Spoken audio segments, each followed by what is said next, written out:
hacer cambios de unidades, ver los números en notación científica y escribirlo de esta manera, calcular la densidad de distintos materiales, saber cuál es más denso, menos denso.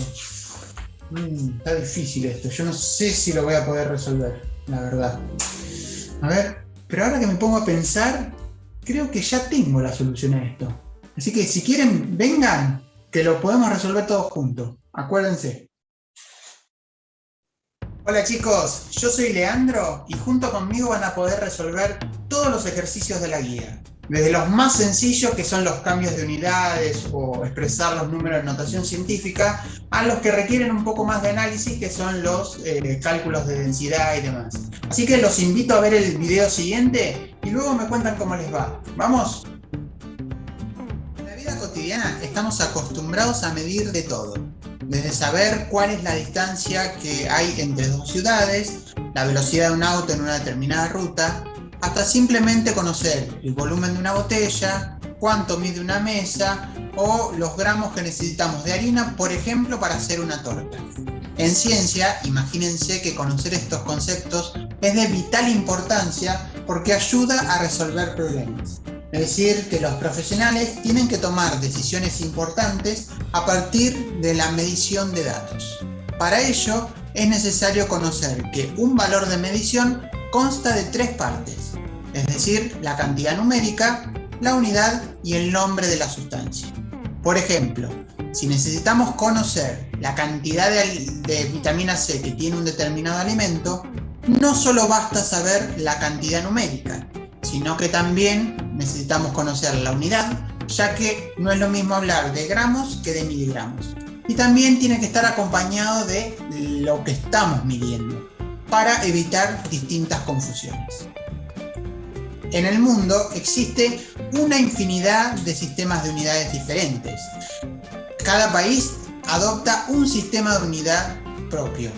Sin embargo, para poder unificar todo esto y hablar el mismo idioma, en 1960 se adoptó un sistema internacional de unidades, o simplemente SI, que abarca 7 tipos de unidades diferentes. Tenemos por un lado la masa, después tenemos la longitud, el tiempo, la corriente eléctrica, la temperatura, la cantidad de sustancia y por último la intensidad luminosa.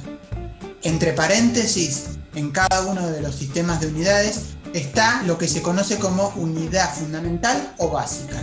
Por ejemplo, en la masa, la unidad básica es el kilogramo, en la longitud el metro, en el tiempo el segundo, y así con el resto de los distintos sistemas de unidades.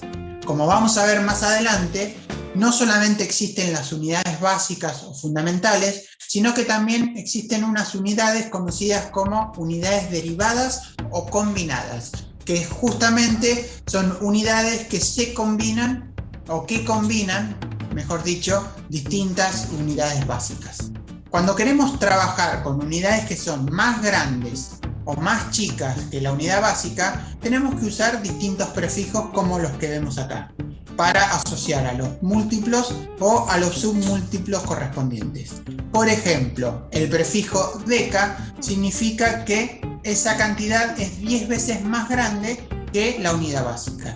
El prefijo hecto es 100 veces más grande que la unidad básica, el prefijo kilo 1000 veces y así sucesivamente.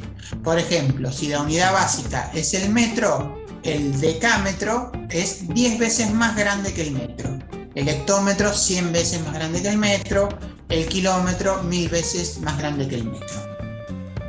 Para poder trabajar con números extremadamente grandes o con números extremadamente chicos, es posible que, por tener tanta cantidad de ceros en el medio, ocurran distintos errores. Para poder evitar estos errores, existe una notación conocida como notación científica o notación exponencial, que es una manera abreviada de escribir un número muy grande o escribir un número muy chico.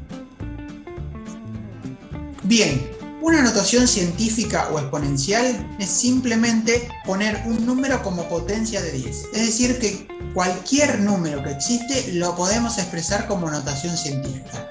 Ahora bien, ¿cómo se escribe una notación científica? Fíjense que yo acá les puse un ejemplo para que ustedes entiendan. Una notación científica consta de dos partes, una parte decimal o un número decimal y una potencia en base 10. El número decimal a su vez tiene dos partes, una parte entera, luego viene una coma y después viene la parte decimal. Y la potencia en base 10 es 10 elevado a un número, que ese número corresponde al orden de magnitud. Ahora, para que ustedes entiendan cómo se resuelven los ejercicios, puse dos ejemplos, uno con un número grande y otro con un número más chico. Vamos a ver primero el número grande. En este caso, queremos expresar en notación científica el número 5.700.000. Para poder expresarlo en notación científica, vamos al ejemplo que escribimos acá. Tenemos que descubrir cuál es el número decimal y después ver cuál es la potencia en base 10. Para saber cuál es el número decimal, tenemos que encontrar un número diferente de 0, comprendido entre 1 y 9, y después le tenemos que poner la coma y un número decimal. Vamos al número entero y nos posamos en el primero de los números que sea diferente de 0 y que comprenda entre el 1 y el 10. Entre el 1 y el 9, perdón. En este caso, el número es el 5. Bien. Una vez que ponemos el 5, ponemos la coma y luego la parte decimal, que la parte decimal corresponde al número siguiente al 5. En este caso sería el 7. Bien. Ahora tenemos que escribir la potencia en base 10. Para escribir esa potencia, simplemente tenemos que multiplicarlo por 10 y a este 10 lo tenemos que elevar un número. Fíjense que para saber cuál es este número, nos tenemos que posar al final del número que tenemos en notación científica, y tenemos que ir haciendo distintos corrimientos desde la derecha hasta la izquierda hasta llegar a la coma que pusimos en el número decimal. Para este caso en particular, nos posamos acá al final y empezamos a movernos. Un lugar, 2 lugares, 3 lugares, 4 lugares, 5 lugares y 6 lugares. Esos 6 lugares corresponden al número 6 que ponemos acá. Fíjense además que cuando nos movemos desde derecha a izquierda, el signo de este 6 es positivo. Ahora vamos a ver qué pasa cuando estamos trabajando con un número muy chiquito como es el 0,0068. El procedimiento es exactamente lo mismo que para el caso anterior, pero cambian algunos detalles. Fíjense, nuevamente que nos pasábamos en el número entre 1 y 9 para escribir la parte entera del número decimal. Así que ponemos 6, luego de la coma el número siguiente al 6, en este caso el número 8. Así que hasta ahora va igual. Lo multiplicamos por 10 y a ese 10 lo tenemos que elevar por un número. Pero fíjense, a diferencia de lo anterior, que este número es un número negativo, mientras que el primero de los ejemplos era un número positivo. Es negativo porque el corrimiento que vamos a hacer es totalmente inverso a como hicimos antes. En un primer caso, el movimiento fue de derecha a izquierda hasta llegar a la coma. Y en este otro ejemplo, lo que tenemos que hacer es posarnos en la coma y corrernos desde izquierda hacia derecha hasta llegar a la coma que pusimos en el número decimal. Fíjense, para este caso en particular, nos posamos en la coma y nos corremos un lugar, 2 lugares y nos corremos 3 lugares hasta llegar a la coma. Ese 3 corresponde con este 3 que tenemos acá. Y este signo negativo es porque el corrimiento es de izquierda a derecha. Así que con esto podemos resolver todos los problemas de notación científica y escribir cualquier número que se nos ocurra con notación científica.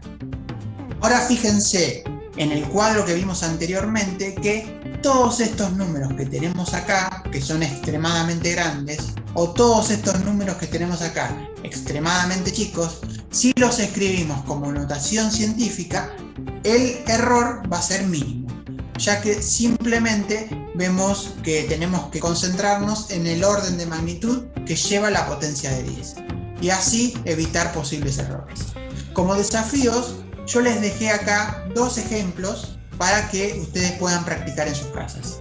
En el primero de los ejemplos tienen dos números y tienen que expresarlos como notación científica, mientras que en el segundo ejemplo o en el segundo ejercicio tienen dos números en notación científica y lo tienen que expresar en forma decimal. Así que tienen esto para ir viendo cómo resolverlo y cualquier cosa lo pueden preguntar. Ahora bien, dicho todo esto de notación científica y cuáles son los distintos sistemas internacionales de unidades y las distintas unidades básicas que vemos, vamos a meternos de lleno en algunos de los sistemas más utilizados en el curso.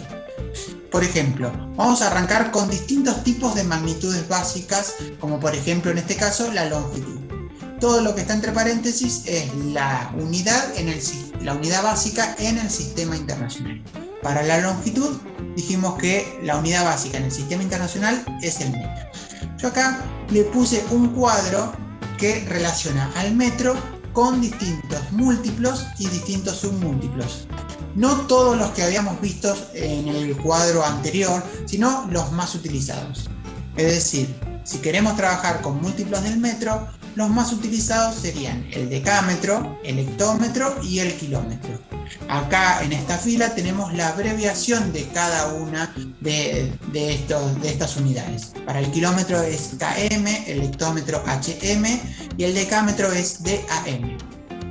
Luego, si queremos trabajar con submúltiplos, tenemos los más conocidos como decímetro, centímetro o milímetro. Y la abreviación sería DM, centímetros sería cm y el milímetro mm. Fíjense, en esta nueva fila sería la equivalencia entre el metro y los distintos múltiplos o submúltiplos. Si hablamos de decámetro, dijimos que decámetro son 10 veces el metro, por eso un decámetro son 10 metros. El hectómetro serían 100 metros y el kilómetro 1000 metros. Si vamos para el tema de los submúltiplos, un decímetro sería un metro pero dividido 10, 0,1. Un centímetro sería 0,01 y un milímetro 0,001. Yo acá además también les puse las equivalencias más utilizadas que van a encontrar a lo largo de todo el curso. Así que con esto pueden hacer los ejercicios mucho más fáciles. Y además les puse una imagen que me pareció muy importante que la entiendan para hacer pasajes de unidades bastante rápido. Fíjense que es como una escalera y en esta escalera las distintas unidades. ¿Qué significa esto? Imagínense que estamos posados en el escalón de kilómetros y queremos llegar a cambiarlo a hectómetro o a decámetro o a metro o a decímetro o a lo que sea. Y fíjense que si estamos en el escalón de 1 kilómetro y lo multiplicamos por 10, vamos a ver la cantidad de hectómetros que sean 1 kilómetro. En este caso serían 10 hectómetros. Si nos posamos en el escalón de hectómetro y queremos pasarlo a decámetro, simplemente lo tenemos que multiplicar por 10. Si queremos pasar de decámetro a metro, lo multiplicamos por 10. Y así sucesivamente. Si queremos ir de abajo para arriba, en lugar de multiplicarlo por 10, tenemos que ir dividiendo por 10. Es decir, si tenemos 1 milímetro y queremos pasarlo a centímetro, va a ser 1 dividido 10 y va a ser 0,1 centímetro. Si estamos en 1 centímetro y lo queremos pasar a decímetro, serían 0,1 decímetro y así sucesivamente. Y sin embargo, si queremos pasar de kilómetro a metro, en lugar de multiplicarlo por 10, tendríamos que multiplicarlo por 10, por 10, por 10. O dicho de otra manera, por 1000. 1 kilómetro es exactamente igual a 1000 metros. O sea que si pueden manejar bien esta imagen, van a entender bien cómo se hace el pasaje de unidades de algo más grande a algo más chico o viceversa. Otra de las unidades básicas en el sistema internacional era la masa, es la masa. Que dentro de la masa, la unidad fundamental es el kilogramo. La masa, para que ustedes lo entiendan, es la cantidad de materia que tiene un cuerpo. Tal como hicimos con la unidad de longitud, también le armé un cuadro donde relacionan al gramo con distintos múltiplos o submúltiplos del gramo, como vemos acá.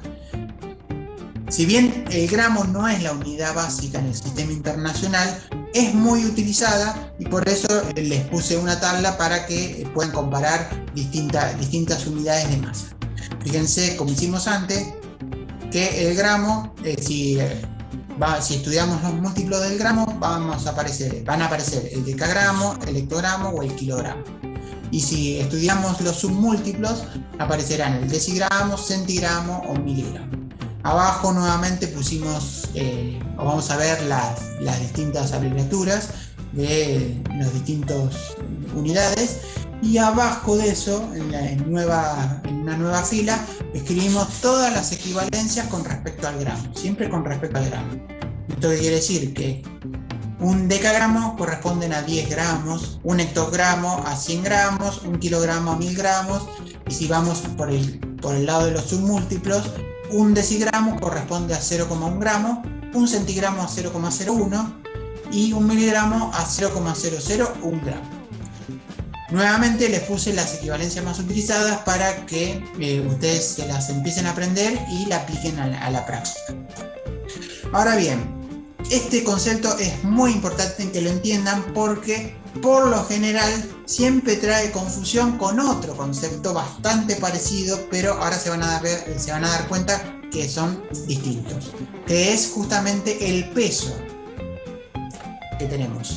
El peso, como ustedes verán, en realidad es una fuerza con la que la Tierra atrae a un cuerpo por acción de la gravedad, y la unidad en el sistema internacional es conocida como Newton. Es la unidad de fuerza en el sistema internacional. Ahora bien, ¿por qué confundimos el peso con la masa?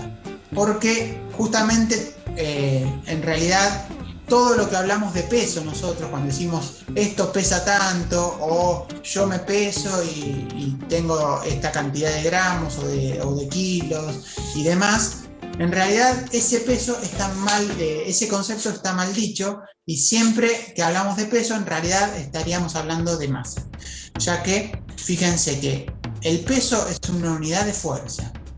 Tienen una relación entre el peso y la masa, que justamente es la que vemos acá. El peso es igual a la masa por la aceleración de la gravedad. Si nosotros multiplicamos la masa que está en el sistema internacional en kilos y la aceleración de la gravedad, que tiene como unidad básica el metro sobre segundo al cuadrado, el peso tiene como unidad básica el kilogramo por metro sobre segundo al cuadrado, que sería la multiplicación de kilogramos por metros sobre segundo al cuadrado. A esta unidad, kilogramos por metro sobre segundo al cuadrado, se la conoce como Newton. Y ahora, para que ustedes entiendan bien este concepto o la diferencia con la masa, fíjense este gráfico que está puesto acá.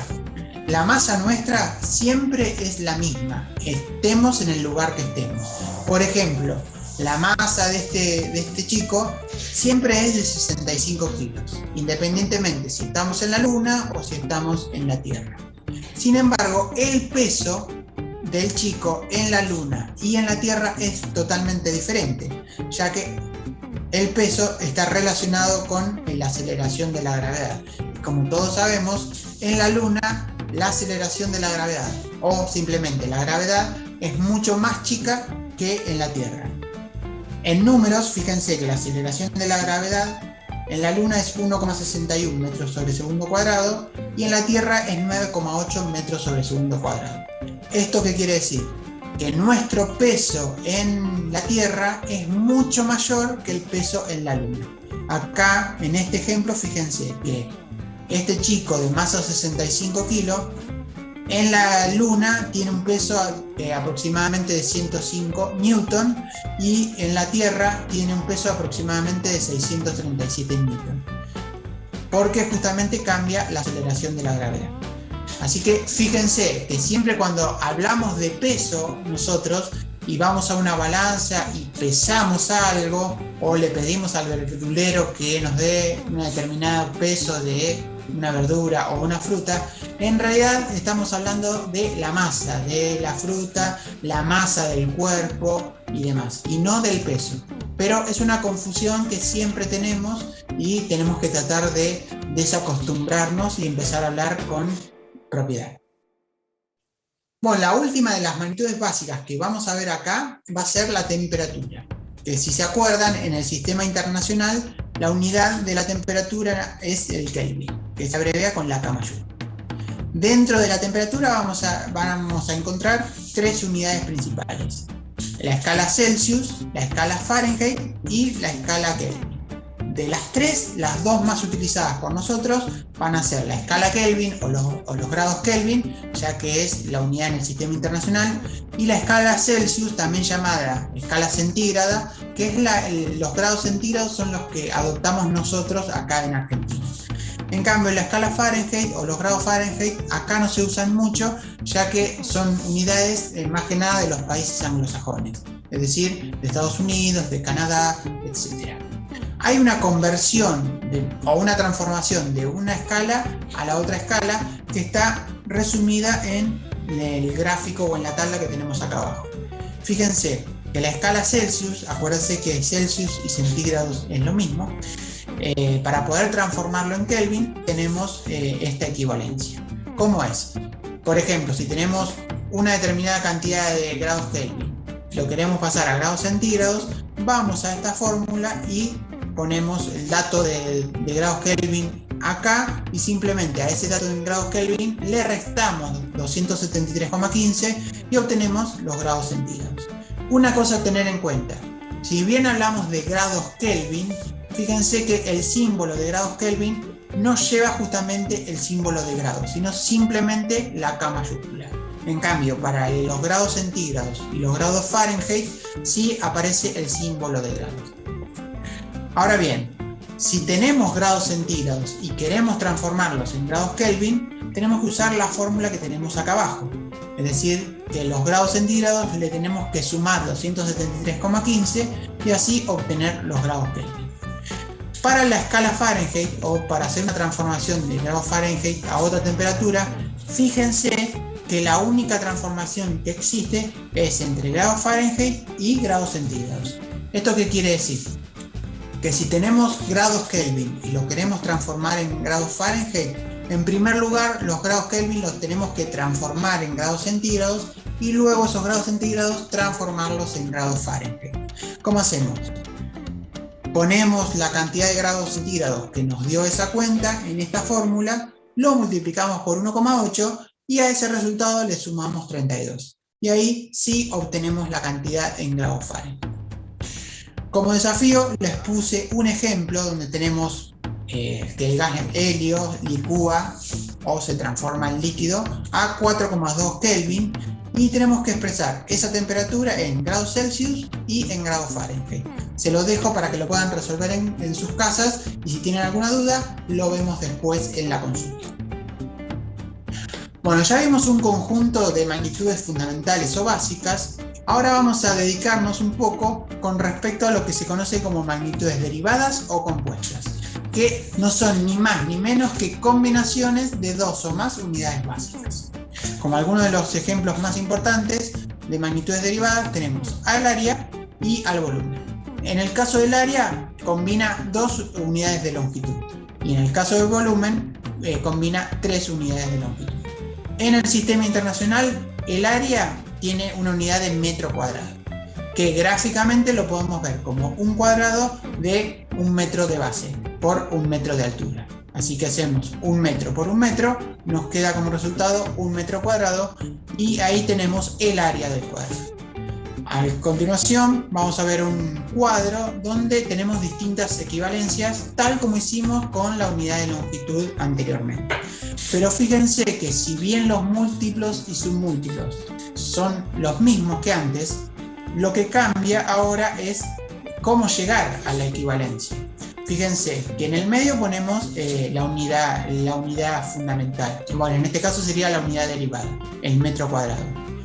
Arriba tenemos los múltiplos de cada metro cuadrado, hectómetro cuadrado y kilómetro cuadrado, y abajo los submúltiplos del metro cuadrado: decímetro cuadrado, centímetro cuadrado y milímetro cuadrado. A continuación tenemos los símbolos que corresponden a las distintas unidades y luego en la otra columna tenemos las distintas unidades, las distintas equivalencias. Pero fíjense que para pasar del metro cuadrado a decámetro cuadrado, en lugar de multiplicar por 10 como hacíamos antes en el caso de la longitud, hay que ir multiplicando siempre por 100. ¿Esto qué quiere decir? Que un decámetro cuadrado, su equivalencia con metros cuadrados son 100. 1 por 100. Si vemos el caso del hectómetro cuadrado, seguimos multiplicando por 100 y vemos que la equivalencia con metro cuadrado es un hectómetro cuadrado, son 10.000 metros cuadrados. Y un kilómetro cuadrado son 1.000.000 de metros cuadrados. Lo mismo podemos hacer, pero utilizando los submúltiplos. En lugar de dividir por 10, tenemos que ir dividiendo por 100. Para el caso del volumen, es exactamente lo mismo que para el caso del área, pero en lugar de multiplicar y dividir por 100, hay que multiplicar por 1000 o dividir por 1000. Y eso gráficamente lo podemos ver como un cubo, de lado de 1 metro. El cubo tiene 1 metro de largo por 1 metro de ancho por 1 metro de alto. Si multiplicamos 1 metro por 1 metro por 1 metro, vamos a llegar al volumen del cubo. Ahora bien, en química no se usa tanto el volumen, sino más bien la capacidad que tiene un determinado cuerpo. Así que podemos ver cuál es la relación entre el volumen y la capacidad.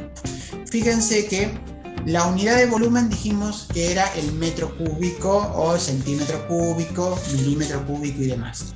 Pero las unidades de la capacidad no se dan en metros cúbicos, sino que se dan en litros, mililitros, centilitros y demás. Ahora tenemos que ver cuál es la relación entre litros y metros cúbicos o litros y decímetros cúbicos y demás. Fíjense que si tenemos un cubo, este es un cubo, de 1 decímetro cúbico, es decir, de 1 decímetro por 1 decímetro por 1 decímetro, y lo llenamos con agua, el volumen o la capacidad que ocupa ese agua es exactamente de 1 litro. ¿Eso qué quiere decir? Que la relación o la equivalencia entre litros y decímetros cúbicos es justamente 1 a 1. 1 litro es exactamente igual a 1 decímetro cúbico.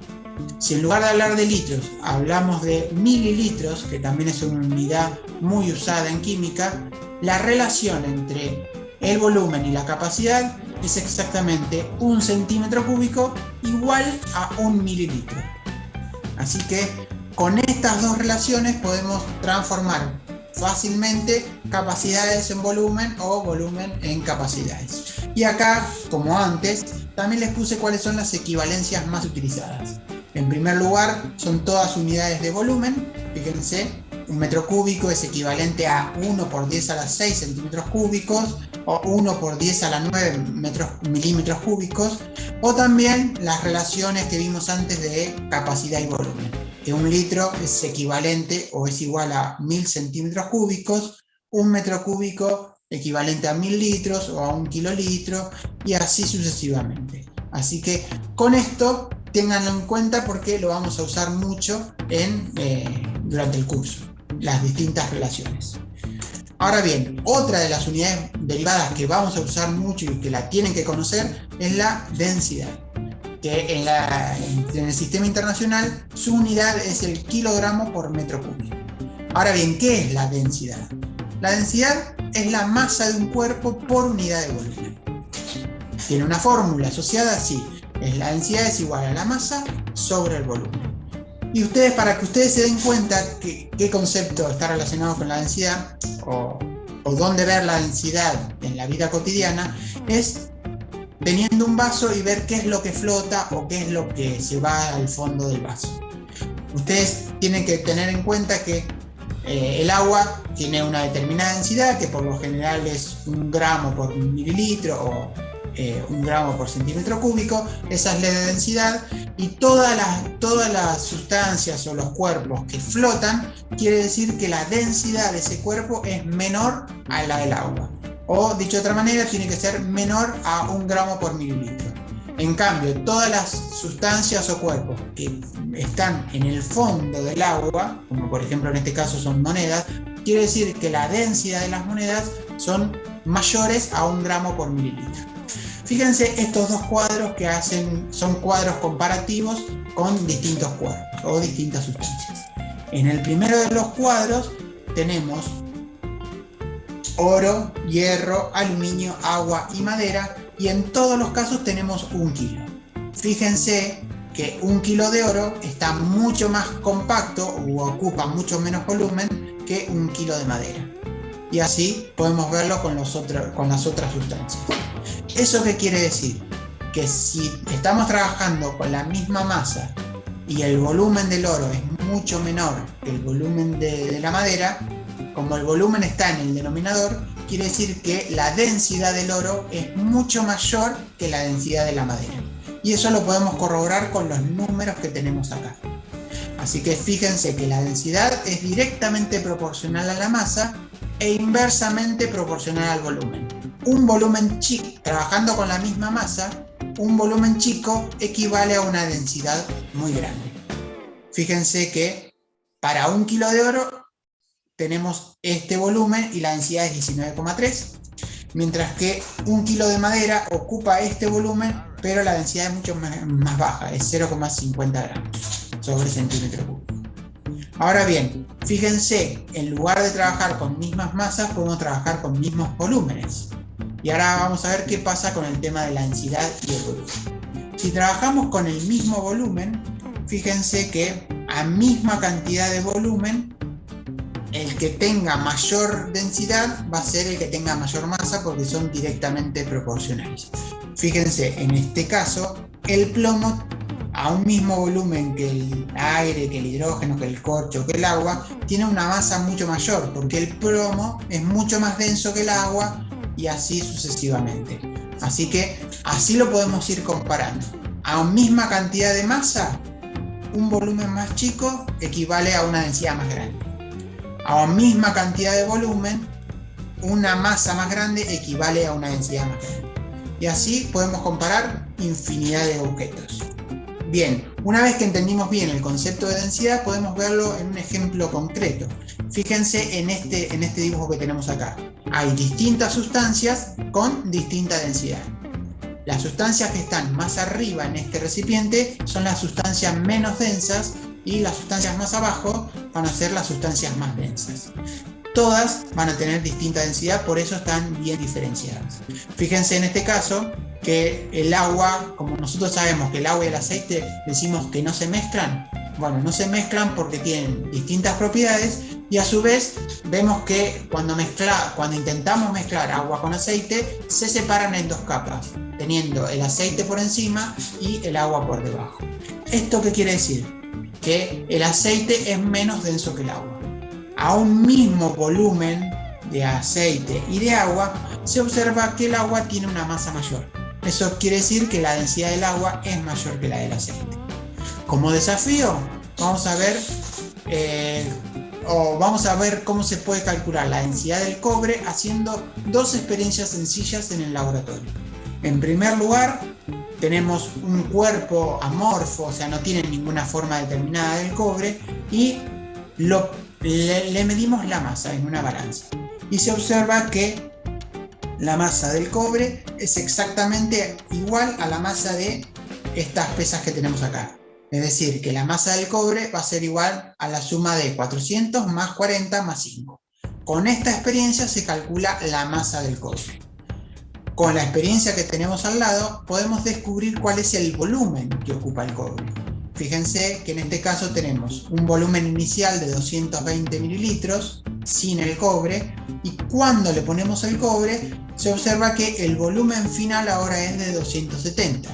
¿Esto qué quiere decir? Que el cobre en realidad va a tener un volumen final de la resta entre la parte final y la parte inicial. Es decir, que el volumen de este cobre es de 270 menos 220. Con esta experiencia calculamos la masa. Con esta otra experiencia calculamos el volumen, y a nosotros nos está pidiendo como desafío calcular cuál es la densidad del cobre. Si se acuerdan en la diapositiva anterior, una densidad se calcula como la masa por unidad de volumen. O, dicho de otra manera, la masa dividido el volumen, pueden calcular una densidad. Una de las cosas a tener en cuenta es que la densidad es una propiedad intensiva. ¿Esto qué quiere decir? Que no depende de la cantidad de materia.